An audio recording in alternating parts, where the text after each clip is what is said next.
வணக்கம் நேயர்களே, ஸ்ரீ குபேரன் டிவி நேயர்கள் லட்சுமண அன்பு வணக்கங்களை இப்போ நம்ம பார்க்க போகிறது வார ராசி பலன் 16ஆம் தேதியிலிருந்து 22ஆம் தேதி வரை எப்படி இருக்க போதான்னு பார்க்க போகிறோம். ஸோ எப்போதுமே சொல்கிறதான் ராசிக்கு பார்ப்பதோட லக்னத்து பார்க்க ரொம்ப பர்ஃபெக்டாக இருக்கும். உதாரணமாக ஒரு மகர லக்னம் விருச்சிக ராசினா நீங்கள் விருச்சிக ராசிக்கான பலன்களை பார்க்கும்போது மகர ராசிக்கான பலன்களை பார்க்கும்போது ரொம்ப பர்ஃபெக்டாக இருக்கும்.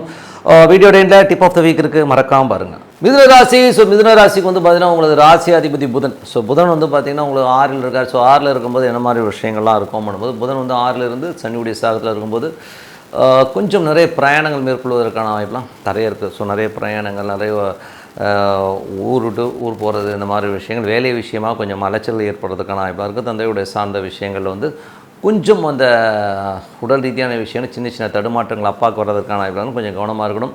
அதுக்கப்புறம் பார்க்குறது உங்களுக்கு 2ஆம் அதிபதி வந்து ரொம்ப சிறப்பான பலன்களை கண்டிப்பாக கொடுத்துருவாருங்க. ஸோ குடும்ப சார்ந்த விஷயங்கள் ரொம்ப சிறப்பாக இருக்கும். 3ஆம் அதிபதியான சூரியன் வந்து உங்களுக்கு 7ல் இருக்கும்போது நல்ல வளர்ச்சி, நல்ல ஏற்றங்கள் இருந்தாலும் தாயாருடைய உடல்நலம் சார்ந்த விஷயங்கள் கவனம் தேவை.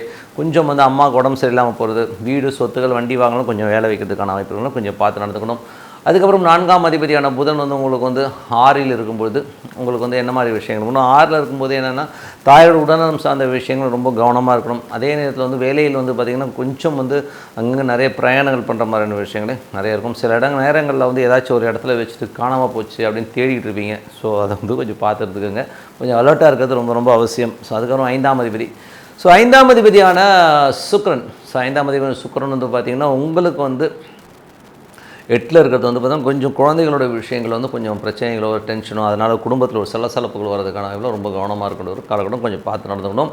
அதுக்கப்புறம் பார்க்கும்போது உங்களுக்கு 6ஆம் அதிபதியான செவ்வாய் 2ல் நீச்சமாக இருக்கும். வேலையில் வந்து கொஞ்சம் குழப்பங்களோ சில நேரம் ஏடாவிடமாக பேசுகிற மாதிரி விஷயங்கள் நடக்கும். அதனால் கொஞ்சம் கேர்ஃபுல்லாக இருங்க.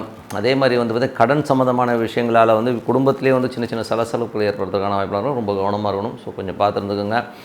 அதுக்கப்புறம் பார்க்கும்போது உங்களுடைய 7ஆம் அதிபதியான குரு வந்து பார்த்திங்கன்னா உங்களுக்கு 12ல் இருக்கும்போது திருமணம் சுப நிகழ்ச்சிகள் சார்ந்த விஷயங்களை வந்து கொஞ்சம் செலவுகள் ஏற்படுவதற்கான வாய்ப்புலாம் இருக்குது. அதெல்லாம் ரொம்ப சிறப்பாக இருங்க. ஸோ கணவன் மனைவி உறவுகளில் வந்து கொஞ்சம் அங்கங்கே சுத்தமான விஷயம், கொஞ்சம் செலவுகள் அதிகமாக இருக்கிறதுக்கான வாய்ப்புலாம் நிறைய இருக்குது.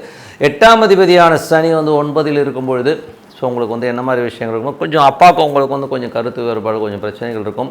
மற்றபடி தொழில் ரீதியான விஷயங்கள் வந்து கொஞ்சம் அபிவிருத்தி பண்ணுறதுக்கான அலைச்சல்களை நிறைய கொடுத்துருங்க. ஸோ அதுக்கப்புறம் 11ஆம் அதிபதி செவ்வாய் வந்து 2ல் இருக்கும்போது நல்ல லாபங்கள், நல்ல ஏற்றங்கள்லாம் கொடுக்கும். அதில் எந்தவித சந்தேகமும் இல்லை. ஆனால் என்ன ஒரு பிரச்சனைனா அது நீச்சமாக இருக்கும்போது கொஞ்சம் ஏடாவடமாக பேசுகிறது, இந்த மாதிரி விஷயங்களை கொடுத்துரும். அதெல்லாம் கொஞ்சம் கேர்ஃபுல்லாக இருக்கணும். ஏன்னா வந்து ஒரு எமோஷனாக குடும்பத்தில் வந்து சில சண்டை சச்சரவு வரதுக்கான வாய்ப்பில் ரொம்ப கவனமாக இருக்கணும். ஆனால் லாபங்களுக்கு எந்த குறையும் இருக்காது. பட் இன்னும் எமோஷனாக இருக்கும்.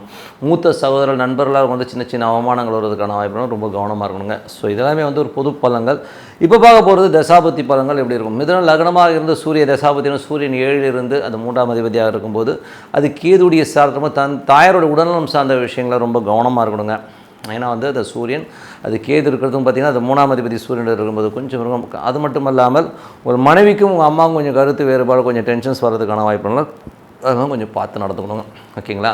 ஸோ அதுக்கப்புறம் பார்க்கும்போது உங்களுக்கு வந்து மிதுன லக்னமாக இருந்து சந்திர தசாபத்திலும் சந்திரன் வந்து சிறப்பான பலன்களை, நல்ல ஏற்றங்களை, நல்ல புதிய ஒப்பந்தங்கள் வருவதற்கான இப்போ குடும்பத்துக்கு தேவையான எல்லா சுப நிகழ்ச்சியும் நடத்துவதற்கான வாய்ப்புலாம் ரொம்ப நல்லாயிருக்கும். அதெல்லாமே ரொம்ப நல்லா இருக்குங்க. அதுக்கப்புறம் பார்க்க மிதுன லக்னமாக வந்து செவ்வாய் தசாபத்தினால செவ்வாய் வந்து 2ல் நீச்சமாக இருக்கும்போது பெரிய லாபங்களை கொடுத்தாலும் சின்ன சின்ன வாக்குவாதங்களும் எமோஷன்ஸையும் கொடுத்துரும். ஸோ அதனால் கொஞ்சம் கேர்ஃபுல்லாக இருங்க. ஏன்னா வந்து அது செவ்வாய் சனியுடைய பார்வையோட ராகுடைய தொடர்பில் இருக்கும்போது ரொம்ப எமோட்டாக பேசுகிறது, ரொம்ப இடவடமாக பேசுகிறது, கொஞ்சம் வல்கராக பேசுகிறது, இந்த மாதிரி விஷயங்களுக்கும் கொஞ்சம் கேர்ஃபுல்லாக இருங்க. அதுக்கப்புறம் மிதுன லக்னமாக வந்து ராகு தேசாபதி ராகு வந்து 10ல் இருந்து அது வந்து சனியுடைய சாரத்தில் இருக்கும்போது வெளிநாட்டில் இருக்கிற நல்ல வருமானங்கள் வர்றதுக்கான வாய்ப்புலாம் ரொம்ப நல்லாயிருக்கும். ஸோ நாட்டில் மறைமுகமான வருமானங்கள், நேரடியான வருமானங்கள் நல்லா இருக்கும். சில நேரங்களில் வந்து வேலை விஷயமாகவும் பிஸ்னஸ் விஷயமாகவும் நிறைய அலைச்சல்கள் இருந்தால் பெரிய வருமானத்தை கண்டிப்பாக கொடுத்துருவோம். இது லக்னமாக இருந்து குரு தசாபுத்தின் குரு வந்து 12ல் இருக்கும்போது கணவன் மனைவி உறவு ரொம்ப சிறப்பாக இருக்கும். கொஞ்சம் அலைச்சல்கள் அங்கங்கே வெளியில் சுற்றுறதுனால கொஞ்சம் செலவு வரதுக்கான வாய்ப்பு, சுப நிகழ்ச்சிகள் நடத்துவதற்காக செலவு பண்ணுறது மாதிரி விஷயங்கள்லாம் கண்டிப்பாக இருக்குங்க. அதுக்கப்புறம் பார்க்கும்போது உங்களுக்கு மிதுன லக்னமாக இருந்து சனி தசாபதி சனி வந்து பார்த்திங்கன்னா உங்களுக்கு வந்து 9ஆம் அதிபதியாக இருந்து அது 10ஆம் அதிபதி தொடர்பில் இருக்கும்போது நிறைய பிஸ்னஸ் சம்மந்தமான விஷயங்கள், நிறைய அலைச்சல்கள், புதிய ஒப்பந்தத்துக்கு அங்கங்கே சுற்றுறது, இந்த மாதிரி விஷயங்கள் நல்லாயிருக்கும். வளர்ச்சிக்கான ஒரு பேஸ்மெண்ட்டை கண்டிப்பாக உருவாக்கிடுங்க. அது சிறப்பான பலன்களை கண்டிப்பாக ஏற்படுத்தும். அதுக்கப்புறம் பார்க்கும்போது மிதுன லக்னமாக இருந்து உங்களுக்கு வந்து புதன் தசாபதினும் புதன் வந்து பார்த்திங்கன்னா உங்களுக்கு 6ல் இருக்கும்போது வேலை விஷயங்களில் வந்து நிறைய அலைச்சல்கள், அங்கங்கே சுற்றுறது, இந்த மாதிரி விஷயங்களுக்கும் வெளிநாடு வெளி மாநிலங்களுக்கு வந்து சுற்றுற மாதிரி விஷயங்கள் இருக்கும். தந்தையோட தாயோட உடல்நலம் சார்ந்த விஷயம் ரொம்ப கவனமாக இருக்கணும். மிதுன லக்னமாக இருந்து கேது தசாபதி, கேது வந்து 4 சூரியனோட சாத்தில் இருக்கும்போது உங்கள் மனைவிக்கும் உங்கள் அம்மாவுக்கும் நிறைய கருத்து வேறுபாடு வர்றதுக்கான வாய்ப்புகள் ரொம்ப கவனமாக. தாயரோட உடல்நலம் சார்ந்த விஷயங்கள் ரொம்ப கவனமாக இருக்க வேண்டிய ஒரு காலகட்டங்கள்.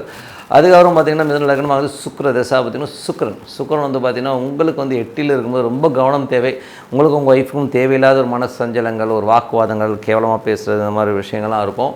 பட் சமாதானம் ஆகிடுவீங்க. பட் இருந்தாலும் அந்த மனக்காயங்களை கண்டிப்பாக ஏற்படுத்தும். அதனால் நாவினார் சுட்டப்புண் உள்ளாரும் ஆறாதே, நாவினால் சுட்ட விடுவா. ஸோ இது ஒரு குறள் இருக்குது. ஸோ அதனால் வந்து பேசும்போது கொஞ்சம் ஜாகிரதையாக பேசுறது ரொம்ப பார்த்து இது பண்ணிக்கிங்க. ஓகேங்களா? மற்றபடி என்னங்க, எல்லாமே சிறப்புனா ஒரு நல்ல ஒரு பிரார்த்தனை, மனதார இறைவனை பிரார்த்தனை பண்ண கண்டிப்பாக அடுத்த லெவல் போகிறதுக்கான இப்போ ரொம்ப சிறப்பாக இருக்குது. ஸோ பிரார்த்தனை பண்ணுங்கள். இப்போ பார்க்க போகிறது tip of the week. So tip of the வீக்கில் வந்து கண் திருஷ்டி. ஸோ கண் திருஷ்டிங்கிறது இருக்கா இல்லையானா அது அனுபவிச்சவனுக்கு தான் தெரியும் கண் திருஷ்டி எப்படி இருக்கிறது. உதாரணமாக சொல்ல போனோன்னா சுகி சிவம் அவர்கள் வந்து ஒரு இதில் ஒரு காணொலியில் பார்த்தேன். ஸோ அதில் வந்து பார்த்திங்கன்னா அந்த வீடியோவில் அவர் சொல்லியிருப்பார், நான் நல்ல வீடு கட்டினேங்க, கோயம்புத்தூர் தாண்டி வந்து நல்ல ஒரு பெரிய வீடாக கட்டி நல்ல ஒரு இருக்கும்போது அங்கேருந்து ஒருத்தர் வந்தாருங்க. வந்து அந்த வீட்டை பார்த்துட்டு, அப்பா எவ்வளோ பெரிய வீடு, நேயா பேசுகிறதுல வந்து இவ்வளோ சம்பாதிக்கிறியாங்க கேட்டார். அவர் சொல்லி இப்படி போகிறதுக்குள்ளே பார்த்தீங்கன்னா ஒய்ஃப் வந்து ஸ்கிட்டாகி காலில் விழுந்து காலில் ஒரே பிரச்சனையாயிடுச்சு. ஸோ அந்த மாதிரி விஷயங்களை ஏற்படுத்தும். என் கண் திருஷ்டிங்கிறது வந்து பெரிய அளவில் பாதிக்குமானா கண்டிப்பாக பாதிக்குங்க. ஸோ ஏன்னா சில பேர் வந்து தன்னால் இப்படி வாழ முடியலைங்கிற ஏக்கத்தில் வந்து ஐயோயோ அப்படி இப்படி வாழ்றாடேங்கிற மாதிரி ஏக்கங்கள் நிறைய பேருக்கு இருக்குது. பட் அது வந்து மேனுஃபேக்சரிங் டிஃபெக்ட் தான். இது வந்து வேறு யாரையும் சொல்லி இது புண்ணியம் கிடையாது. அது வந்து ஒரு ஜெலஸை கண்டிப்பாக நிறைய பேருக்கு ஏற்படுத்துங்கிறது தான் உண்மையான விஷயம். ஸோ அந்த மாதிரி கண் திருஷ்டியை என்னென்னலாம் பண்ணி கிளியர் பண்ணலாங்கிறத தான் இதில் பார்க்கலாம். இதில் வந்து ஃபஸ்ட்டு ப்ளேஸில் இருக்கிறது பார்த்திங்கன்னா உங்களுக்கு வந்து உப்பு. சப்போஸ் நீங்கள் வந்து இண்டிவிஜுவலாக வந்து ஒரு பெரிய மேடையில் பேசிட்டோ இல்லை ஒரு பெரிய ஒரு பாப்புலரான ஒரு விஷயத்துக்கு போயிட்டு வரீங்கன்னா, நீங்கள் குளிக்கும்போது ஒரு கைப்பிடி, சும்மா ஒரு கைப்பிடி கல் உப்பு எடுத்து தண்ணியில் போட்டு அது குளிக்கும்போது அந்த நெகட்டிவிட்டி, அந்த கண் திருஷ்டிலாம் இருக்கும். ஏன்னா வந்து நீங்கள் அந்த அப்படியே போய் படுத்திங்கன்னு வைங்களேன், என்ன தான் குளிச்சுட்டு நீங்கள் நார்மலாக படுத்திங்கனாலும் உடம்பு ரொம்ப பெயினாக இருக்கும். நீங்கள் வந்து ஒரு பெரிய ஒரு சபையில் பேசிட்டோ ஒரு பெரிய பாப்புலரான ஒரு விஷயங்களை போயிட்டு வரும்போது அந்த உடலில் வந்து அந்த பெயினை கண்டிப்பாக கொடுக்கும். ஸோ இதை வந்து நான் ஒரு நண்பர்கிட்ட கேட்டிருக்கேன். அவர் ஒரு அசிஸ்டன்ட் டேரக்டர். அவர் வந்து பார்த்திங்கன்னா சுமன் வந்து பார்த்திங்கன்னா டெய்லி வந்து ஷூட் போயிட்டு வந்துட்டாருன்னா நடிகர் சுமன் திருஷ்டி சுற்றி போடுவாங்களாம். அப்போ கேட்பாங்களாம், ஏன் திருஷ்டி சுற்றி போடுறீங்கன்னு. ஐயோ அது போடலைன்னா தூங்க முடியாதுங்க, அவ்வளோ டென்ஷனாக இருக்குன்ற மாதிரி அந்த ஸ்பைனில் வந்து ரொம்ப வலியை கொடுக்கும். ரொம்ப ஒரு மாதிரி அன்ஈஸியாக இருக்கிற மாதிரி ஃபீலிங் கண்டிப்பாக இருக்கும். அந்த கண் திருஷ்டிக்கு அவ்வளோ பவர் இருக்குங்கிறது உண்மையான விஷயம்.